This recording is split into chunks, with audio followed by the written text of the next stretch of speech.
తాకట్లో ఉన్న బంగారాన్ని విడిపించి ఆ రోజున మార్కెట్ ధర కట్టి మిగిలిన డబ్బును మీకు అందిస్తుంది కొమ్మూరి గోల్డ్.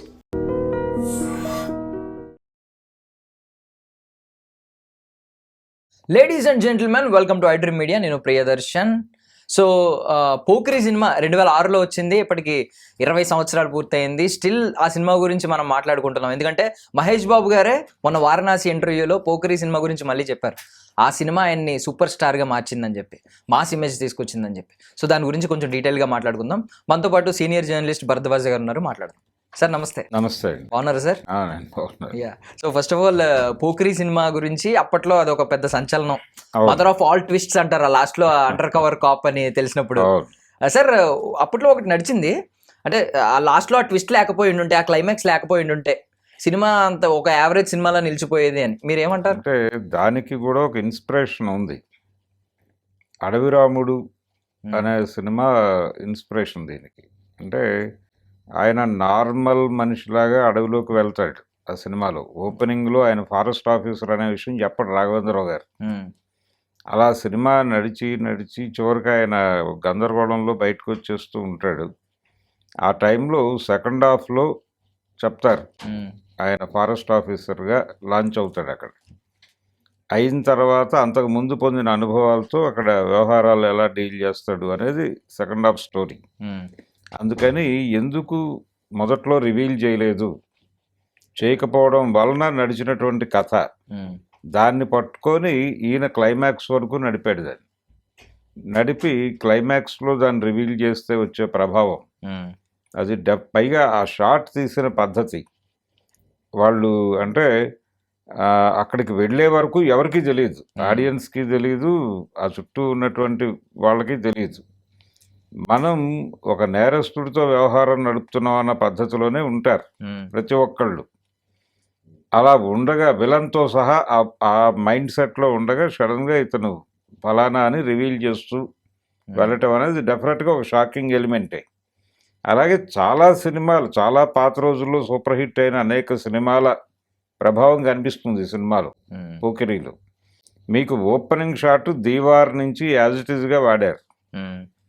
పచ్చిమిర్చి పడేసినండి, పచ్చిమిర్చి కాదండి, లోపలికి వెళ్ళిపోయి ఆ రూమ్ లాక్ చేసి కొట్టడం, తాళం బారేసి కొట్టడం, ఇది టోటల్గా దీవార్ నుంచి లిఫ్ట్ చేసిన సీన్.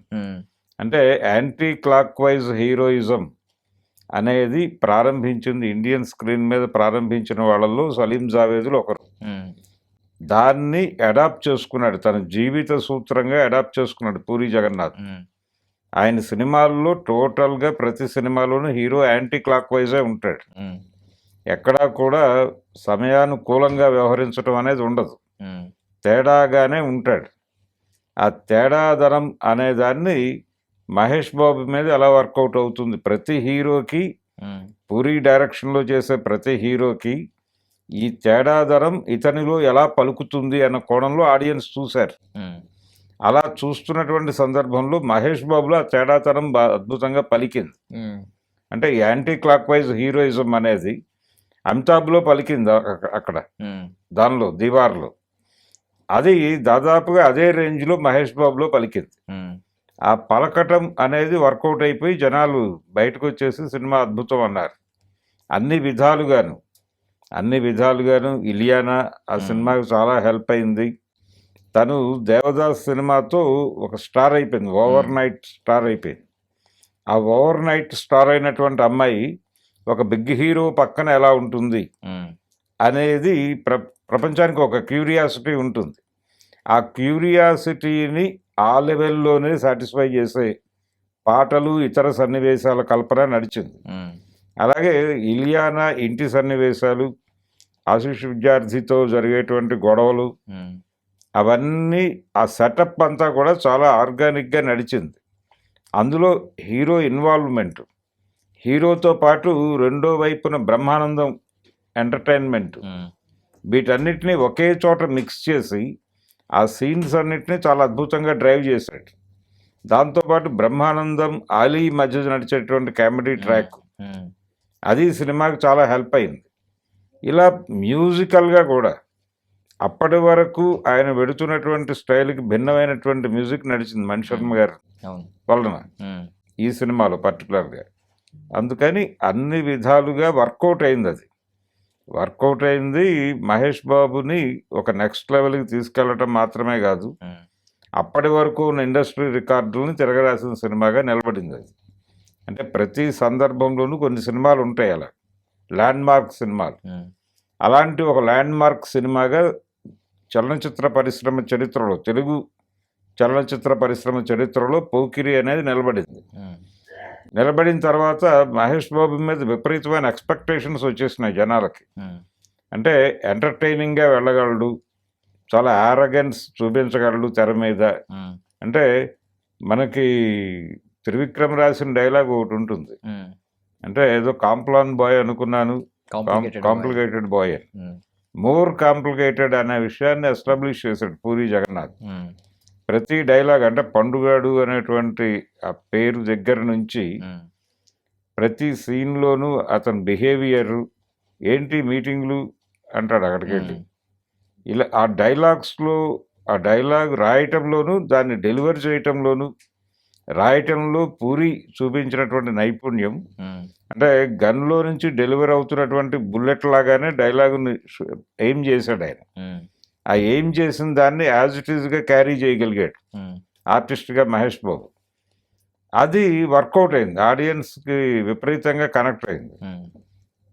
పర్టికులర్గా ఆ మీటింగ్ సీన్లో 2 నిమిషాల్లో సెటిల్ చేసి కాల్చిపాడు దుప్పుతానన్న పద్ధతిలో మాట్లాడే స్టైలు, అది జనాలని విపరీతంగా ఎంటర్టైన్ చేస్తుంది. అలాగే అక్కడికక్కడ స్టాండ్ తీసుకుని నేను అవసరమైతే అవతల గ్యాంగ్లోకి వెళ్ళిపోయి నిన్ను వేసేయగలను అంటాడు. నాకు అటువంటి మొహమాటాలు ఏమీ లేవు అని. అది జనాల్ని చాలా మెస్మరైజ్ చేసింది. ఆ షార్ప్నెస్, ఆ స్పీడు, ఒక హీరోలో అలాంటి లక్షణాలు కోరుకుంటాడు ఆడియన్. ఆ కోరుకున్న లక్షణాలన్నీ వర్కౌట్ అయినాయి క్యారెక్టర్లో. అందుకని డెఫినెట్గా సినిమా సక్సెస్ రూట్లో వెళుతుంది అనేది వాళ్ళు ముందే అనుకున్నారు. రిలీజ్ అయిన తర్వాత వర్కౌట్ అయింది. అంటే కొన్నిసార్లు కొన్ని మ్యాజిక్స్ అలా వర్కౌట్ అవుతాయి. ఇది ఎందుకు వర్కౌట్ అయింది, ఏముంది దీనిలో అని తర్వాత చర్చ జరపచ్చు, కానీ పండిత చర్చ అదన్నీ వర్కౌట్ అవ్వవు. ఆ సినిమా అలా ఆర్గానిక్గా నడిచిపోతుంది అంతే. ఇది ఇల్లాజికల్గా ఉంది, ఈ రకమైనటువంటి పండిత చర్చలోకి వెడితే సినిమా నిలబడుతుందా లేదా అనేది పక్కన పెడితే, అంతకు ముందు కమర్షియల్గా బిగ్ సక్సెస్ ఇచ్చిన చాలా సినిమాల ప్రభావం అయితే ఉంది పూరి గారి మీద. ఆ రేంజ్ సినిమా చెయ్యాలి అని అనుకున్నాడు తను. ఒక అడవిరాముడు రేంజ్ సినిమా, ఒక దీవార్ రేంజ్ సినిమా మన వైపు నుంచి రావాలి, మహేష్ బాబుని దానిలో నిలబెట్టాలి అనేది ముందు అనుకుని చేసినటువంటి పని అది. అది చాలా అద్భుతంగా వర్కౌట్ అయింది అన్ని విధాలుగాను. సినిమా నెక్స్ట్ లెవెల్కి వెళ్ళింది. ప్రకాష్ రాజ్ విలని కూడా ఆ సినిమాలో చాలా బాగా వర్కౌట్ అయింది. అలాగే ప్రతి ఒక్క క్యారెక్టర్ కొత్త మేనరిజమ్స్లో కనిపిస్తారు. డ్రగ్స్ ఇవన్నీ కొంచెం కొత్త అప్పటికి. అలాగే కట్టేసి కొట్టించుకుంటున్నావా అనే డైలాగులు ఇవన్నీ కొత్త యాంబియన్స్లో నడిచింది సినిమా. ఒక అంటే అప్పటి వరకు లోకల్ మార్కెట్ సినిమా ధోరణిలో ఉండేది తెలుగు సినిమా. ఇది కొంచెం డిఫరెంట్ ఏరియాలో నడిచినట్టుగా అనిపించింది జనాలకి. అది బాగా రిసీవ్ చేసుకున్నారు. ఈ సినిమానే కదా, ఆయన తర్వాత చేసిన మహేష్ బాబుతో చేసినటువంటి బిజినెస్ మ్యాన్ సినిమా కూడా అది ఒక డిఫరెంట్ ఏరియాలో నడుస్తుంది. క్యారెక్టరైజేషన్ కూడా ఒక డిఫరెంట్ టెంపర్లో పెడుతుంది. అందుకని పూరి జగన్నాథ్ హీరో క్యారెక్టర్ని డిజైన్ చేసే స్టైలే కొంచెం భిన్నంగా ఉంటుంది. సో మీరు అడవి రాముడి నుంచి అడాప్ట్ చేసుకుని ఇలా చేశారు అని అన్నారు, అంటే ఇన్స్పిరేషన్ అని. బట్ తర్వాత ఆయన సేమ్ ఫార్ములానే 2-3 సినిమాలకు అప్లై చేశారు. లైక్ ఇప్పుడు పైసా వసూలుకి అప్లై చేశారు, సెకండ్ హాఫ్ లో తెలుస్తుంది. అండ్ ఇజం సినిమా తీశారు నందమూరి కళ్యాణ్ రామ్తో, అది లాస్ట్ లో ఆయన జర్నలిస్ట్ అని తెలుస్తుంది. సో బట్ అవి ఏమీ సక్సెస్ అవ్వలేదు. ఆ ఫార్ములా ఇప్పటికీ ఆ లాస్ట్ ట్విస్ట్ ని మదర్ ఆఫ్ ఆల్ ట్విస్ట్స్ అంటున్నారు. ఎందుకు సార్ దానికి దీనికి? అంటే మీకు జనాల్ని అంతగా ట్రాక్లోకి తీసుకెళ్ళిపోయిన తర్వాత ఒక సడన్ ట్విస్ట్ ఇస్తే అది వర్కౌట్ అవుతుంది. మీరు ఆ ముందంతా ఏదేదో చెప్పి దీని మీద డిపెండ్ అయిపోతే అది వర్కౌట్ అవుతుంది. దీవార్లో కానీ అడవిరాములో కానీ అది వర్కౌట్ అవటానికి ఒక పద్ధతి ఉంది. ఆ పద్ధతి దీనిలో వర్కౌట్ అయింది. పోకిరీలో ప్రతి చోట ఇదే పద్ధతిలో చేస్తాను. ఇప్పుడు చాలామంది డైరెక్టర్లు ఏమనుకుంటున్నారంటే మనం కథ అంతా సెకండ్ హాఫ్లో చెప్పాలి, బయటికి వెళ్ళే ప్రేక్షకుడు అద్భుతం అనాలి అంటే సర్ప్రైజింగ్ ఎలిమెంట్స్ అన్నీ సెకండ్ హాఫ్లో నింపేస్తున్నారు. ఫస్ట్ హాఫ్ అంతా డొల్లగా అయిపోతుంది. దీనివలన ఫస్ట్ హాఫ్కి అన్యాయం జరుగుతోంది ఒక రకంగా, సెకండ్ హాఫ్ మీద అధిక భారం వేసి. ఇది ఆడియన్స్ని ఒక రకంగా ఇబ్బంది పెడుతోంది. దీనికోసం మనం ఫస్ట్ హాఫ్ ఎందుకు భరించాలి? అదే ఇప్పుడు రాజుగారు రెండో ఇంటర్వెల్కే వచ్చేవాళ్ళం కదా, మొదటి భారీ అలిగినట్టు అవుతుంది. ఇంటర్వెల్కే వచ్చి సినిమా చూస్తాం కదా, ఈ గోలంతా మాకెందుకు అని ఓపెన్ గా అనేస్తున్నారు. ఇప్పుడు చాలా సినిమాల పరిస్థితి అదే. సెకండ్ హాఫ్ కోసం ఫస్ట్ హాఫ్ తీసుకూర్చోబెట్టి ఎందుకు మమ్మల్ని స్ట్రైన్ చేయాలి అని అడుగుతున్నారు స్ట్రైట్ గా. ఇలాంటి పరిస్థితి వస్తుంది మీరు ప్రాపర్ గా ఫస్ట్ హాఫ్ డిజైన్ చేయకపోతే.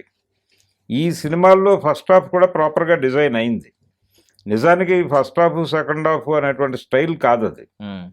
సినిమాని ఆడియన్స్కి ఎంగేజింగ్గా చెప్పాలి, అలాగే వాళ్ళని అరెస్ట్ చేసి థియేటర్లో కూర్చోబెట్టాలి, రిపీట్గా రావాలి థియేటర్కి, రిపీట్ ఆడియన్స్ని టార్గెట్ చేసే పద్ధతి అది. ఆ రిపీట్ ఆడియన్స్ని టార్గెట్ చేయడానికి ముందు పెట్టాల్సిన ఎలిమెంట్స్ అన్నీ నడవాలి. నడిచినప్పుడు ఈ ట్విస్ట్ నిలబడుతుంది. అంతే తప్ప మీరు ఈ ట్విస్ట్ని నిలబెట్టి మిగిలిందంతా మా ఇష్టం వచ్చినట్టు చేస్తామంటే కుదరదు. పద్ధతిగానే వెళ్ళాలి. అందుకనే నేను కోట్ చేసినటువంటి మొదటి 2 సినిమాలు కూడా అలా ఆ ధోరణిలో వర్కౌట్ అయిన సినిమాలే. అలా చేస్తే వర్కౌట్ అవుతుంది. అంతే తప్ప ఆ ట్విస్ట్ మీద డిపెండ్ అయితే అది నిలబడదు. దాన్ని నిలబెట్టడం కోసం మీరు కృషి చేయాలి చాలా. ఆ కృషి వర్కౌట్ అవ్వాలి. ఆ సినిమాలో ప్రతిదీ వర్కౌట్ అయింది. పోకిరీలో పాటలు వర్కౌట్ అయినాయి, అలాగే బ్రహ్మానందం ట్రాక్ అద్భుతంగా వర్కౌట్ అయింది. ఆయన లైన్ వేయటం ఏమిటి ఇలియానాకి అనేది ఒకటి. తర్వాత ఆశీష్ విద్యార్థి క్యారెక్టర్, ఆ క్యారెక్టర్లో కనిపించేటువంటి సాడిజము, క్రూయాలిటీ, దాన్ని ట్యాకిల్ చేసే పద్ధతిలో ఇతను వ్యవహరించే తీరు, పర్టికులర్గా నాజర్ క్యారెక్టరు, నాజరు, అజయ్, మహేష్ బాబు మధ్య జరిగే సీన్స్, ఇవన్నీ జనాల్ని నిలబెట్టినాయి. ఇవన్నీ నిలబెట్టిన తర్వాత ఆ ట్విస్ట్ అనేది సస్టైన్ అవుతుంది.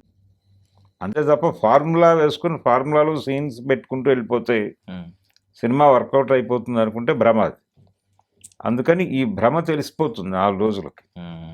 కొత్తగా ఆలోచించాలి, కొత్త ట్విస్టులతో వెళ్ళాలి. వెళ్ళినప్పుడు సినిమాలు నిలబడతాయి. జనం సినిమా చూడటం లేదు అనేది తప్పు. జనాలని నడిపించేలాంటి సినిమాలు మీరు తీయట్లేదు, వాళ్ళు కనెక్ట్ కావడం లేదు, లేచి వచ్చేస్తున్నారు బయటకి. ఇందాక నేను చెప్పినట్లుగా సెకండ్ హాఫ్ నింపేసి ఫస్ట్ హాఫ్ గాలికి వదిలేస్తే జనం చూస్తారు అనేది కూడా భ్రమే. ఆ సినిమాలను కూడా వాళ్ళు కేర్ చేయట్లా. కానీ ఇది ఒక సెంటిమెంట్గా మారిపోయి డైరెక్టర్లు అందరూ మొత్తం కంటెంట్ సెకండ్ హాఫ్ తోసేసి ఫస్ట్ హాఫ్ అంతా నానా రకాల చెత్త నడిపేసి చూడండి అంటున్నారు. దానికోసం ఇది చూడండి అంటే ఎలా కుదురుతుంది? ఈ జబ్బు మనం పాన్ ఇండియా సినిమాలకు ఎక్స్పాండ్ అయిపోయిన తర్వాత అక్కడ పార్ట్ 1, పార్ట్ 2 తీస్తున్నారు. ఇక్కడ ఫస్ట్ హాఫ్లో చూపించే డొల్లతనం అక్కడ ఫస్ట్ పార్ట్లో కనిపిస్తోంది. దాంతో వాడు మొత్తం సెకండ్ హాఫ్కి షిఫ్ట్ చేసి ఫస్ట్ పార్ట్ డొల్ల చేస్తే ఫస్ట్ ఇంప్రెషన్ పోతుంది ప్రేక్షకుడికి. అలా సఫర్ అవుతున్న అనేక సినిమాలు చూస్తున్నాం మనం. ఫస్ట్ పార్ట్ వచ్చేసి జనాదరణ పొందక సెకండ్ పార్ట్ తీయాలో వద్దు అని కన్ఫ్యూజన్లో పడిపోయి ఆగిపోయిన సినిమాలు అనేకం ఉన్నాయి. అందుకని ప్రాపర్ డిజైనింగ్ లేకుండా మీరు ఏ ట్విస్ట్ పెట్టినా వర్కౌట్ అవ్వదు అనడానికి పూరి గారు చేసిన ఇతర ప్రయత్నాలు ఇదే ఫార్ములాలు. అందుకని పోక్రీ అంటే మనకి చాలా రికార్డులు గుర్తొస్తాయి సార్. ఇప్పుడు ఫస్ట్ ఇంద్రా రికార్డ్ ని క్రాస్ చేసి మగధీర వరకు ఇదే నెంబర్ 1 గా నిలిచిందంట. ఫస్ట్ 40 కోట్ల షేర్ కలెక్ట్ చేసిన తెలుగు సినిమా. ఫస్ట్ అప్పటికి 75 కోట్ల గ్రాస్ కలెక్ట్ చేసినట్టుంది. చరిత్రని తిరగరాసిన సినిమా, highest grosser. Even 175 days 63 centres, 500 days ఆడిన ఒక థియేటర్ లో ఉంది, 200 సెంటర్స్ లో 100 days ఆడింది. ఏ చెప్తారు? మీకేం గుర్తొస్తుంది సార్ పోక్రీ అనగానే? మీకే రికార్డు గుర్తొస్తుంది? రికార్డులు అంటే రికార్డులు బదులు కొట్టేసిన సినిమా. జనాలు విపరీతంగా డైలీ అదొక ప్రోగ్రామ్గా వెళ్ళేవాళ్ళు. అంటే తీరిక దొరికినప్పుడల్లా వెళ్ళి ఆ సినిమా చూడాలి అనిపించాలి. అలా అనిపించేటువంటి అంటే బోర్ ఉండకూడదు. మనం నిన్న చూసాం కదా అనుకోకూడదు ఆడియన్. ఈరోజు కూడా ఈరోజు చూసినా తృప్తి కలగనటువంటి పద్ధతిలో ఉండాలి. అలా ఉంది అది. అలా రిపీట్ ఆడియన్స్ రిపీటెడ్గా వెళ్ళారు. అందుకని ఆ డేస్ కనిపించినాయి మీకు 175 డేస్ అనేది. 365 డేస్ ఆడేసిన సినిమాలు ఉన్నాయి కదా మనకి దీనికంటే ముందు. అంటే టిక్కెట్ల రేట్లు పెరుగుతున్నటువంటి సందర్భంలో ఇది ఒక గ్రాసర్గా నిలబడింది. నిజానికి కంపారిటివ్ స్టడీ చేస్తే అంటే బంగారం ధరలు వీటితో కంపేర్ చేస్తే ఆనాటి అడవిరాముడితో పోలిస్తే ఇది ఆ మ్యాచ్ చేయగలిగిన పరిస్థితి. అందుకని అది 1 year ఆడేసింది కదా చాలా సెంటర్లో. అలా జరుగుతుంది. ప్రేమాభిషేకం కూడా నడిచింది. కాకపోతే ఈ కమర్షియల్ సినిమాలు వర్కౌట్ అవుతాయి ఏంటంటే మామూలు ఆడియన్స్ సరదాగా వెళ్ళిపోయి థియేటర్లో కూర్చుంటారు. రిపీటెడ్గా వెళ్తూ ఉంటారు. క్లాస్ సినిమాలకు వచ్చేసరికి వాళ్ళు కొంచెం 1-2 సార్లు చూస్తారు అంతే. మాస్ సినిమాలకు ఉండే డెఫినెట్ అడ్వాంటేజ్ అది. ఒక మాస్ హీరోగా మహేష్ బాబు నిలబడతాడా లేదా అనే సందిగ్ధానికి ఫుల్ స్టాప్ పెట్టి ఇతను మాస్కు కూడా కనెక్ట్ అయ్యేటువంటి హీరోనే. ఇతనికి ప్రాపర్ సబ్జెక్టు పడితే ఈ లెవెల్ వసూళ్ళు సాధ్యమే అనేది ప్రూవ్ చేసిన సినిమా. పైగా మనకి అప్పటికి ఓటీటీ హడావిడి లేదు. ప్రైవేటు ఛానళ్ళ తాకిడి మాత్రమే ఉండింది. ప్రైవేటు ఛానళ్ళు వచ్చాక కూడా చాలా సింగిల్ స్క్రీన్స్ మూతపడ్డాయి, కళ్యాణ మండపాలుగా మారాయి. అంటే థియేటర్లని సందడితో నింపేటువంటి సినిమాలు కావాలి ఇప్పుడు. రేపు మే 1వ తారీఖు నుంచి సినిమా హాళ్ళు మూసేస్తామంటున్నారు. జనం లేక రాక. అంటే పెద్ద హీరోల నుంచి సినిమాలు లేవు. వాళ్ళు 3 ఏళ్లకి 4 ఏళ్లకి ఓ సినిమా ఇస్తున్నారు. ఈ చిన్న సినిమాలు థియేటర్లను బతికించలేకపోతున్నాయి. కనుక మా వల్ల కాదు, మీరు ఓటీటీలో వేసుకుంటారో ఎక్కడ వేసుకుంటారో వేసుకోండి, సింగిల్ స్క్రీన్స్ మేము మే 1 నుంచి క్లోజ్ చేసేస్తున్నామని ప్రకటించారు. పర్సంటేజ్ ఇచ్చినా సస్టైన్ అయ్యే పరిస్థితి కనిపించట్లేదు. తెగే టికెట్లే అంటే 4 ఆటలకి కలిపి 100 మంది వస్తున్నారు అన్నాడు ఒక ఆయన. ఈ కండిషన్లు ఉన్నాయి. ఇలాంటి పరిస్థితి అసలు సినిమా థియేటర్కి జనాలు వెళ్ళట్లేదు అనుకుంటున్న ఈ టైంలో పోకిరి గురించి ఏం జ్ఞాపకం వస్తుందంటే థియేటర్ల గేట్లు పట్టుకుని ఊగిపోతున్నటువంటి జనాలు గుర్తొస్తారు. గేట్లు బద్దలు కొట్టుకుని థియేటర్లోకి వెళ్ళాలనేటువంటి పట్టుదలతో అలా నిలబడిపోయి వెనక నుంచి పోలీసులు కొడుతున్నా పట్టించుకోకుండా పడితే పడ్డాయిలే 4 దెబ్బలు ముందు మనం వెళ్ళి బుకింగ్లో చేయి పెట్టాలి అనేటువంటి ఒక ఎయిమ్తో జనాలు నిలబెట్టడం, అది అంతమందిని హిప్నోటైజ్ చేసి థియేటర్ ముందు నిలబెట్టగలగటం అనే స్టార్డమ్, అది మహేష్ బాబు సాధించాడు ఆ సినిమాతో. అందుకని ఆ మ్యాజిక్ చూడాలి. ఆ మ్యాజిక్ చూస్తేనే అనుభవం. థియేటర్ దగ్గర జనాలు తొక్కిసలాట కూడా ఒక అనుభవమే. నిలబడి ఉంటే బుకింగుల్లో తలాల మీద నుంచి నడుచుకుంటూ వెళ్ళిపోయి టికెట్లు తీసుకునే పరిస్థితి నడిచింది కొంతకాలం క్రితం. ఇప్పుడు చెప్తే జనాలకు ఆశ్చర్యంగా ఉంటుంది. అదేంటి ఆన్లైన్లో బుక్ చేసుకుని లీజర్గా వెళ్ళక అంటారు. కానీ మొదటి రోజు మార్నింగ్ షో చూడాలి అనే తపనతో థియేటర్ల దగ్గరికి వెళ్ళి టికెట్లు దొరక్క, బ్లాక్ కూడా దొరక్క, ఆ డిప్రెషన్లో తాగేసి ఆ థియేటర్ దగ్గర పడిపోయేటువంటి అభిమానులు ఉండేవాళ్ళు. అప్పటికి పోకిరి టైంకి కూడా ఉంది అది ఆ కల్ట్. ఆ తర్వాత ఇప్పుడు పరిస్థితి తలుచుకుంటే 6 డేస్ని గుర్తు చేసుకుంటే ఏమైపోయింది, ఇంత తొందరగా 20 ఏళ్లలో నాశనం అయిపోయింది ఆ సినిమా పరిశ్రమ అనిపిస్తుంది. అంతగా జనాల్ని అంటే క్రౌడ్ పుల్లర్, ఒక స్ట్రాంగెస్ట్ క్రౌడ్ పుల్లర్గా ఒక హీరోని ఎమర్జ్ చేయాలంటే ఇలాంటి సినిమాలు పడాలి. అంటే మామూలుగా పోక్రి అంటేనే మనకి మీరు అన్నట్టు ఇందాక పూరి గారి మాటలో మణిశర్మ గారి పాటలో 2 కీలక పాత్ర పోషించాయి హిట్లో. సో మీకు డైలాగ్స్ చాలా ఉన్నాయి కదా సార్. లైక్ ఇప్పుడు ఒకసారి కాబట్టి అయితే నా మాట నేనే విన్ను, ఎవడు కొడితే దిమ్మ తిరిగి మైండ్ బ్లాక్ అయితే దాడే పండుగాడు. సో ఇవన్నీ డైలాగ్స్ లో ఈవెన్ టైల్స్ వేస్తున్నారంటగా, అది కూడా ఫేమస్ డైలాగ్. అద్భుతం. సో మీకు ఏ డైలాగ్ గుర్తొస్తుంది పోక్రి అనగానే ఫస్ట్ గుర్తొచ్చే డైలాగ్? చెప్పినవన్నీ అద్భుతమైన డైలాగ్ లేదా. ఈ టైల్స్ డైలాగ్ అయితే విపరీతంగా పేలింది థియేటర్లో. అంటే వాడు ముందు చూపించే సీను వీడి మెమరీలో ఉందది అని చెప్పగలగటం, అలా ఆర్గానిక్గా వర్కౌట్ అయింది. అది వర్కౌట్ అయింది. పర్టికులర్గా ఆ మీటింగ్లో అతని రియాక్షను, అక్కడ పడే డైలాగులు నేను కాల్చిపడేస్తాను ఎవరినైనా సరే అని మాట్లాడటం, ఏంటి ఇంత అవసరమా, 2 నిమిషాల్లో కాల్ చేసి వెళ్ళిపోక తొక్కలో మీటింగ్ తొక్కలో మీటింగ్ ఏంటి అన్నయ్య అంటాడు. అది చాలా బాగుంటుంది ఆ డైలాగ్. అలా ప్రతిదీ అంటే ఎవడు కొడితే ఇవన్నీ ప్రతి డైలాగ్ని మహేష్ బాబుతో ఎలా డెలివర్ చేయిస్తాం అన్న పద్ధతిలోనే డిజైన్ చేసుకున్నాడు ఆయన. అది అన్ని సందర్భాల్లోనూ వర్కౌట్ కాకపోవచ్చు, కానీ ఇదే మీటర్లో ఇంకొంచెం ఇంటెన్సిఫై చేసి నడిపాడు అందులో, బిజినెస్ మ్యాన్లో. కాకపోతే దీనిలో ఉన్న ఎంటర్టైన్మెంట్ దానిలో ఉండదు, అది వేరే గొడవ. దీనిలో అన్నీ కలిసినాయి, అన్నీ కలవటం వలన వచ్చినటువంటి రిజల్ట్ అది. ఏ ఒక్క ఎమోషను ఓవర్ అయిపోయి అలా లేదు. ప్రతి క్యారెక్టర్ని చాలా బాగా డిజైన్ చేశారు. ఆ హీరోయిన్ తమ్ముడి క్యారెక్టరు, ఆ ఉప్మాలు పట్టుకుని ఉప్మా తినేసి బతికేస్తున్నారు అనే డైలాగ్ కూడా జనాలకు బాగా కనెక్ట్ అయింది. ఫ్యామిలీ మొత్తం ఉప్మా తిని బతికేస్తున్నారు అని. తర్వాత ఈ లోకల్ ట్రైన్స్లో నడిచేటువంటి సీన్లు, ఒక స్టేషన్లో బయలుదేరి నెక్స్ట్ స్టేషన్కి వెళ్ళేసరికి ఒక యాక్షన్ ఎపిసోడ్ నడపటం, ఇవన్నీ జనాలకి ఫ్రెష్గా అనిపించినాయి. ఆ ఫ్రెష్ లుక్తో మీరు ఎంత పాత కథని చెప్పే ప్రయత్నం చేసినప్పటికీ ఇవన్నీ కొత్తదనాన్ని తీసుకొచ్చినాయి కథకి. టేకింగ్కి సంబంధించి పోకిరి అనేది ఒక నెక్స్ట్ లెవెల్ వ్యవహారం. ప్రతి రిలేషన్ని బాగా డీటెయిల్డ్గా వర్కౌట్ చేశాడు. ఇలియానా మదర్ క్యారెక్టర్కి, ఆశిష్ విద్యార్థి క్యారెక్టర్కి మధ్యలో అల్లిన సీన్లు కూడా జనాల్ని నిలబెట్టగలిగేటువంటి పద్ధతిలో నడిపారు. వాళ్ళిద్దరూ చాలా బాగా యాక్ట్ చేశారు. ఇవన్నీ వర్కౌట్ అయినాయి, అందుకని సినిమా నిలబడింది. సెంటిమెంటు ఉంది దానిలో. అంటే ఇంత యాంటీ క్లాక్ వైజ్ హీరోయిజంలో కూడా ఓ సెంటిమెంట్ నడిపాడు తండ్రి క్యారెక్టర్ నుంచి. ఈ తండ్రి ఎవరికి తండ్రి అనేది ఒక కన్ఫ్యూజన్, అదొక బ్లాస్టింగ్ ఎలిమెంటే అది కూడా. ఇలా ప్రతిదీ చాలా అద్భుతంగా వర్కౌట్ జరిగింది ఆ సినిమాకి సంబంధించి. అలా కొన్నిసార్లు జరుగుతుంది, ఆ జరిగిన సందర్భంలో జనాలు కనెక్ట్ అవుతారు ఆ మ్యాజిక్కి. అండ్ ఈవెన్ మ్యూజిక్ ఫ్రెష్ అన్నారు మీరు అన్నట్టే.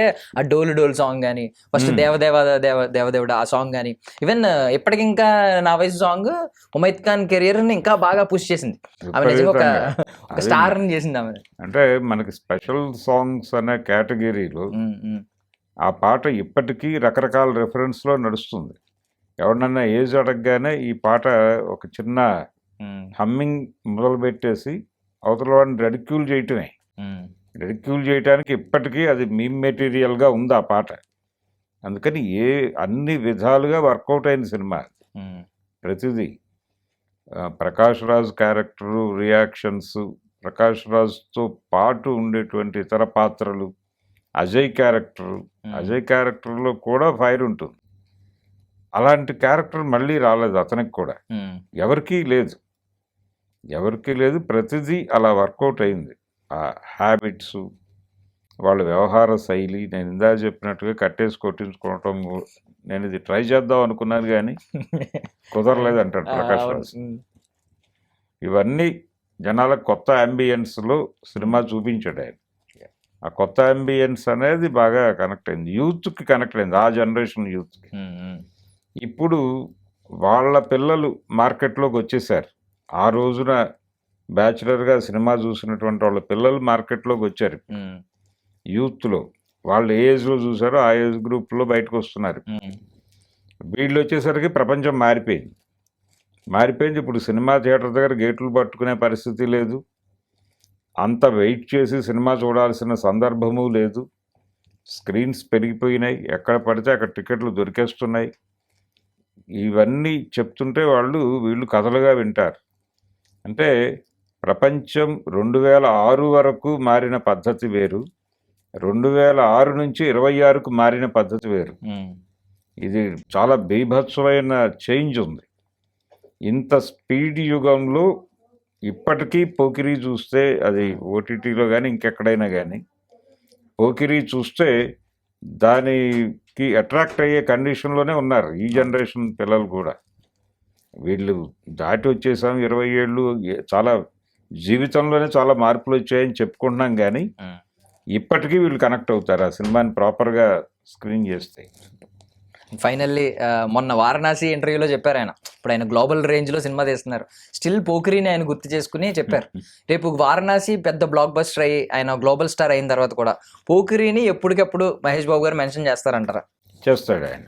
అంటే ఫస్ట్ తనని సూపర్ స్టార్డంలో నిలబెట్టిన సినిమా కాబట్టి అది మెమరీలో ఖచ్చితంగా ఉంటుంది. ఇప్పుడు ఆయన మార్కెట్ ఎక్స్పాన్షన్ ప్రోగ్రాంలో ఉన్నాడు, గ్లోబల్ మార్కెట్లోకి ఎంటర్ అవుతున్నాడు. పైగా అది 160 ప్రాంతీయ భాషల్లో రిలీజ్ అవుతుందని చెప్తున్నారు. ఎంత చేస్తారు అనేది తర్వాత, కానీ వాళ్ళ టార్గెట్ అయితే అది. అంటే ప్రతి చోట ఇప్పుడు ఫ్రాన్స్లో ఫ్రెంచ్లో రిలీజ్ చేయాలి, స్పెయిన్లో స్పానిష్లో రిలీజ్ చేయాలి, ఇలాంటి ఆలోచనలు ఏవో ఉన్నాయి. అందుకని అవన్నీ వర్కౌట్ అయితే నెంబర్గా అది ఇప్పటివరకు ఇండియన్ స్క్రీన్ చూడనటువంటి ఒక కొత్త నెంబర్ క్రియేట్ చేసే మూడ్లో ఉన్నారు. అలాగే కంటెంట్కి సంబంధించి కూడా ఆయన ప్రపంచ యాత్రికుడు అలాగే కాలయాత్రికుడు రెండూ చెప్తున్నారు. ఈ 2 ప్రయాణాలు, యుగ ప్రయాణము అలాగే ఈ కాల ప్రయాణము, ఇవన్నీ కలగలిసి అనేక జనాలకి ఆశ్చర్యంలో ముంచెత్తే చాలా సీన్స్ ఉండబోతున్నాయి దానిలో అనేది అర్థమవుతుంది. వాళ్ళు మనం చూపించింది ఏమీ కాదు, అది ఏమీ కాదు, ఒక విజువల్ స్టేట్మెంట్ ఇచ్చాడంటే సినిమా ఇలా ఉండబోతోంది అని. కానీ ఆ సినిమాలో ప్రతి సీను రక్తి కట్టించే లెవెల్కి తీసుకెళ్తున్నాడు ఆయన. అందుకని డెఫినెట్గా అది ఒక బిగ్ నెంబర్ క్రియేట్ చేస్తుంది. ఇప్పటి వరకు అంటే బాహుబలి 2తో తను అది అచీవ్ చేశాడు. ఇప్పుడు ఇండియన్ స్క్రీన్ మీద మళ్ళీ ఒక 10 ఏళ్ళు నిలబడబోయే ఒక నెంబర్ని క్రియేట్ చేసే మూడ్లో ఉన్నాడు. అందుకని గ్లోబల్ మార్కెట్ని ఎంచుకున్నాడు ఆయన. అది వర్కౌట్ అయిపోతే ఇక అక్కడి నుంచి తెలుగు హీరోల పరుగులు అటు బయలుదేరుతాయి ఆ దిశగా.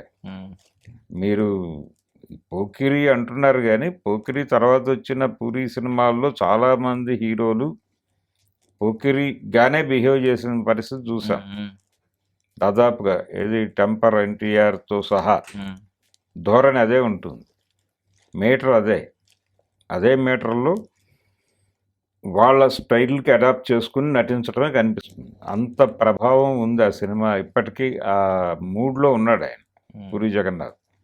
ఒక పోకిరి చేయాలి అనేటువంటి మూడ్లో ఉన్నాడు. ఇప్పుడు ఒక ప్రయత్నం ఏదో చేస్తున్నాడు, ఒక ప్రయోగం సేతుపతితో. అదేమవుతుంది అనేది చూడాలి. Thank you sir, thank you so much మీ విలువైన సమయాన్ని సమాచారాన్ని మాకు అందించినందుకు. Thank you. And for more videos, Please subscribe to iDream. Please subscribe to iDream. Please subscribe iDreams. And please subscribe to iDream. For more videos, subscribe to iDream. please like, share and subscribe to the channel. Congratulations, iDream. Subscribe to iDream. Subscribe to iDream. So subscribe to iDream Media. iDream team అందరికి huge congratulations. Please subscribe iDream Media. Please subscribe to iDream. Subscribe iDream. Please subscribe to iDream. iDream అంటే నా కళల channel subscribe చేసుకున్న నోరు తిరుగుతలేదు, మీరైతే గంట గుర్తు కొట్టండి. For more such videos, please subscribe to iDream. Subscribe to iDream. Please subscribe to iDream. Please subscribe iDream Media. Please do subscribe to iDream. Please subscribe to iDream Media. For best entertainment and information, please subscribe iDream. And don't forget to subscribe to iDream.